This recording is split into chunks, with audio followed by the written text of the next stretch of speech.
Welcome to English Baba channel class 10 geography chapter number 4 है agriculture. आज हम करेंगे इसके क्वेश्चन आंसर। तो जल्दी से वीडियो को लाइक कर दो।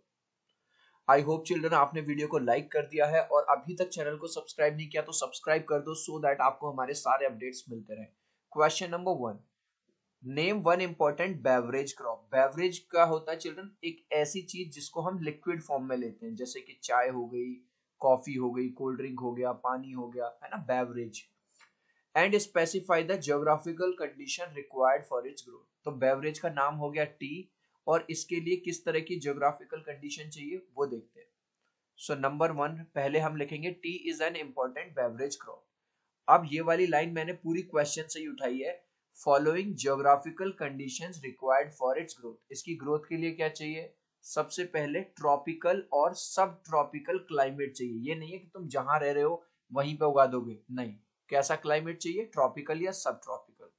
इसके बाद जो सॉइल चाहिए, डीप एंड फर्टाइल सॉइल होनी चाहिए, और जो rich in humus and organic matter. तो ये 2 पॉइंट आपको लिखने हैं और आपको फुल मार्क्स मिल जाएंगे। Next question, name one staple crop of India and the reasons where it is produced. तो एक स्टेपल क्रॉप का नाम देना है। हमने दे दिया rice. Rice is a staple crop of India. फिर पूछ रहा है कहाँ पे ये उगाया जाता है। It is produced in north east India and coastal areas. North east India में उगाया जाता है और कोस्टल एरियाज में उगाया जाता है। Next, enlist the various institutional reform programs introduced by the government in the interest of farmers। अब क्वेश्चन ये पूछ रहा है हमारी भारतीय सरकार ने, इंडियन गवर्नमेंट ने ऐसे कौन कौन से प्रोग्राम चलाए हैं जिससे हमारे किसान भाइयों को फायदा हो। तो ये वाली लाइन जो देख रहे हो आप, ये पूरी मैंने क्वेश्चन से ही टेप दी, मतलब कॉपी पेस्ट वहीं से कर दी आर, है ना। इसी तरह से आप एग्जाम में लिखोगे। तो number 1, crop insurance against drought flood fire.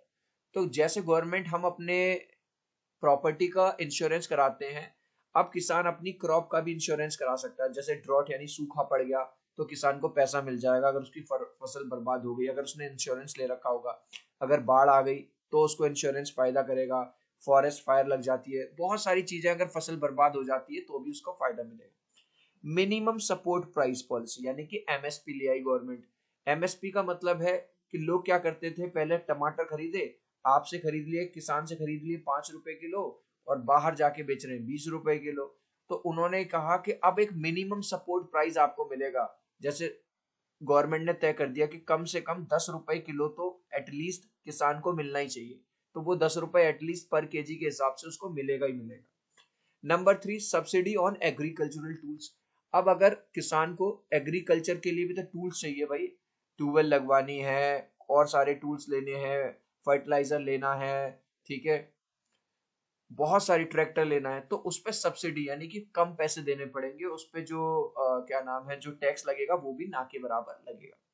Number 3, जैसा आप क्रेडिट कार्ड यूज करते हैं ऐसे किसान के लिए भी एक क्रेडिट कार्ड बना दिया कि अगर किसान के पास फसल लेने के लिए पैसा नहीं है, उगाने के लिए पैसा नहीं है, तो वो क्रेडिट कार्ड से लोन ले सकता है, और जब फसल उग जाए, जब उसके पास पैसा आ जाए, तब वो उस पैसे को लौटा दे। तो ये सारे प्रोसेस आपको लिखने। Next, the land under cultivation has got reduce day by day.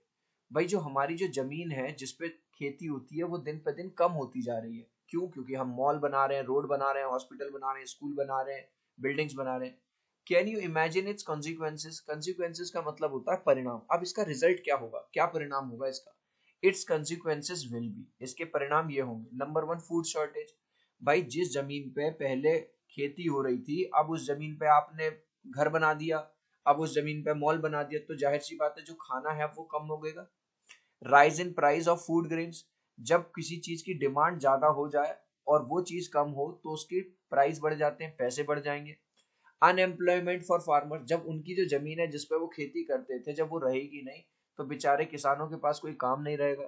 तीस next, shortage in supply of raw material. अब जैसे आपने कोई शर्ट पहनी हुई है, टी शर्ट पहनी हुई है, वो कॉटन से बनी हुई है, तो जब फसल ही नहीं होगी तो उसका रॉ मटेरियल कहाँ से आएगा? तो ये सारी चीजें हैं जो होंगी। Next, suggest the initiative taken by the government to ensure the increase in agriculture production। Government ने क्या क्या ऐसे काम किए हैं कि हमारे किसान भाइयों को फायदा हो और एग्रीकल्चरल प्रोडक्शन जो है बढ़े। अभी हमने डिस्कस किया था जैसे किसान क्रेडिट कार्ड योजना ले आए, और वेदर फोरकास्ट मतलब अगर किसान को पहले से ही पता चल जाए कि अब इन 6 महीने में कैसा मौसम होगा, तो उसका रिस्क नहीं रहेगा। कहीं ऐसा तो नहीं भाई साहब उसने सोचा कि चलो फसल उगा देता हूँ, बाद में ओले पड़ गए। तो अगर उसको पहले से ही पता चल जाए इस तरह का मौसम रहेगा तो उसके लिए बहुत फायदा है। मिनिमम सपोर्ट प्राइस ले आई, एमएसपी, है ना। प्रधानमंत्री फसल बीमा योजना भी हमने पढ़ रहे थे, इंश्योरेंस, क्रॉप इंश्योरेंस लिया। अगर फसल बर्बाद भी हो जाती है तो भी किसान को नुकसान नहीं होगा, उसको पैसा मिलेगा। तो इसी बात को अब हम अपने वर्ड्स में लिख देंगे। ये वाली पूरी लाइन चिल्ड्रन हमने कहाँ से लिखी है, पूरी की पूरे मैंने ऊपर से क्वेश्चन से उतार दी। आर क्या क्या है, किसान क्रेडिट कार्ड है, स्पेशल वेदर बुलेटिन मतलब उनको मौसम का जानकारी दी जाएगी, एमएसपी ले आए, minimum support price, no exploitation by middleman. तो मिडिलमैन का मतलब है किसान इधर है और बायर इधर है, तो बीच वाला इंसान क्या करता है, इनसे खरीदता है और इनको दे देता है और बीच में खुद कमीशन खाता है, तो इसको खत्म कर रहे हैं। Crop insurance, loans for farmers on the low interest, और अगर फार्मर को लोन भी चाहिए बैंक से तो उस पर भी इंटरेस्ट बहुत कम लगेगा। चिल्ड्रन अभी तक यार इस वीडियो को लाइक नहीं किया है तो यार प्लीज एक लाइक कर देना। आपके एक लाइक से, एक सब्सक्राइब से बहुत मोटिवेशन मिलता है, ताकि मुझे भी मोटिवेशन मिले और मैं आपके लिए ऐसी ही वीडियोस और लाऊं। तो मैं 3 तक काउंट करूंगा चिल्ड्रन, प्लीज वीडियो को लाइक कर देना। 1 2 3। आई होप चिल्ड्रन आपने वीडियो को लाइक कर दिया है, चैनल को सब्सक्राइब कर दिया। Thank you children. Describe the impact of globalisation on Indian agriculture. अब ग्लोबलाइजेशन हमने पढ़ा है, ग्लोबलाइजेशन क्या है, ग्लोबलाइजेशन है कि भैया चाइना का माल इंडिया में बिक रहा है, इंडिया का माल चाइना जा रहा है, अमेरिका जा रहा है, हम मतलब एक देश की चीजें दूसरे देश यूज कर रहा है, दूसरे देश की चीजें हम यूज कर रहे हैं, यही तो ग्लोबलाइजेशन है। अब ग्लोबलाइजेशन के फायदे भी हैं और नुकसान भी है। फायदे ये है कि जो चीज हमारे यहाँ ज्यादा बनती है हम उसको बाहर भेज देते हैं, लेकिन अब बाहर से कोई चीज अगर इतनी सस्ती आ जाए तो हमारे इंडियन मार्केट में हमारे फार्मर को नुकसान होता है। तो देखो लिखेंगे कैसे, under globalisation particularly after 1990 the farmers India have been exposed to new challenges.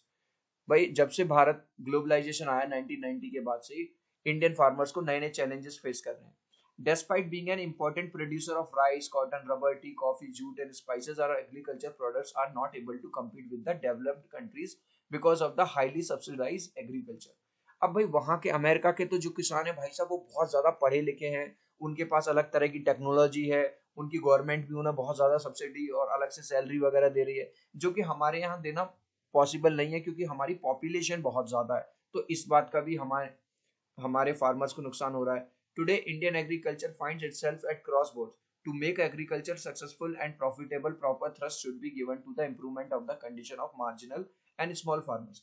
अगर हमको अपनी कंडीशन इंप्रूव करनी है अपनी एग्रीकल्चर में तो हमें स्मॉल फार्मर को सपोर्ट करना होगा। Describe the geographical conditions required for the growth of rice. चावल के लिए क्या क्या चाहिए, हॉट एंड ह्यूमिड क्लाइमेट चाहिए, टेम्परेचर अबव 25 डिग्री सेल्सियस चाहिए और हाई ह्यूमिडिटी चाहिए, रेनफॉल होनी चाहिए 100 सेंटीमीटर मिनिमम एनुअली, और जो सॉइल चाहिए वो होनी चाहिए रिच एलुवियल सॉइल। चिल्ड्रन इस लास्ट क्वेश्चन का आंसर आप मुझे देंगे कमेंट सेक्शन में, देखता हूँ कितने बच्चे राइट आंसर देते हैं। One of the important beverage, मैंने बताया था बेवरेज क्या होता है, क्रॉप्स इज राइस है, व्हीट है, टी है या कॉटन है। अपने आंसर में आप बस ए बी सी या डी लिख देना, मैं समझ जाऊंगा। तो चिल्ड्रन आई होप वीडियो आपको बहुत अच्छा लगा होगा, प्लीज वीडियो को लाइक कर देना, चैनल को सब्सक्राइब कर देना। अब हम मिलते हैं अगले वीडियो में, बाय बाय।